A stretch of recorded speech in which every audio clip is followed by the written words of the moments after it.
السلام علیکم۔ اگلے 1.5-2 منٹ کے اندر ہم آپ کو بتانا چاہتے ہیں کہ حرام کھانا کیا ہے، حرام غذا کسے کہتے ہیں۔ دیکھیے، اسلام ایک مکمل ضابطۂ حیات کا نام ہے، بولے تو کوڈ آف لائف، جو انسان کی زندگی کے ہر پہلو کی رہنمائی کرتا ہے۔ کھانا پینا انسان کی بنیادی ضرورت ہے، لیکن اسلام نے صرف پیٹ بھرنے کو مقصد نہیں بنایا، بلکہ حلال و حرام کی واضح حدود مقرر کی۔ حلال کھانا ایمان کی علامت اور قبولیت عبادت کا ذریعہ ہے، جبکہ حرام کھانا روحانی و اخلاقی تباہی کا سبب بنتا ہے۔ حرام کسے کہتے ہیں؟ حرام غذا کیا؟ حرام کھانا اس غذا کو کہتے ہیں جسے اللہ اور اس کے رسول نے منع فرمایا ہو، جیسے مردار خون، خنزیر کا گوشت، شراب اور وہ جانور جو اللہ کے نام کے بغیر ذبح کیے گئے ہوں۔ اسی طرح حرام کمائی سے حاصل کی گئی غذا بھی حرام کے حکم میں آتی، چاہے وہ بظاہر حلال چیز ہی کیوں نہ ہو۔ اب دیکھیے، اس بارے میں قرآن کریم میں اللہ نے کیا فرمایا؟ اللہ نے فرمایا، یا ایھا الناس کلوا مما فی الارض حلالا طیبا، اے لوگو زمین میں جو کچھ حلال اور پاکیزہ چیزیں ہیں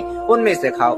ایک اور جگہ پر اللہ نے فرمایا، تم پر مردار خون، خنزیر کا گوشت اور وہ جانور حرام کر دیا گیا ہے جس پر اللہ کے سوا کسی اور کا نام لیا گیا ہو، سورہ مائدہ میں۔ اور اللہ کے نبی صلی اللہ تعالی علیہ وسلم نے ارشاد فرمایا، اللہ پاک ہے اور پاکیزگی کو ہی قبول فرماتا ہے، پسند فرماتا ہے۔ یہ احادیث اس بات کی واضح دلیل ہے کہ حلال اور پاکیزہ کھانا ایمان اور قبولیت دعا کے لیے نہایت ضروری ہے۔ دیکھیں، حرام کھانے کے تو ویسے بہت سے نقصانات ہیں، لیکن میں ایک دو آپ کو بتا دوں کہ حرام کھانے والی کی دعا قبول نہیں ہوتی ہے۔ حرام غذا انسان کے دل کو سیاہ اور سخت کر دیتی ہے۔ حرام کمائی اور غذا انسان کو گناہوں کی طرف مائل کرتی ہے۔ حرام کھانے پر سخت عذاب کی وعید آئی ہے۔ مجھے امید ہے کہ آپ آج اور ابھی سے توبہ کر رہے ہیں کہ آئندہ آپ ایک لقمہ بھی حرام کا نہیں کھائیں گے انشاءاللہ۔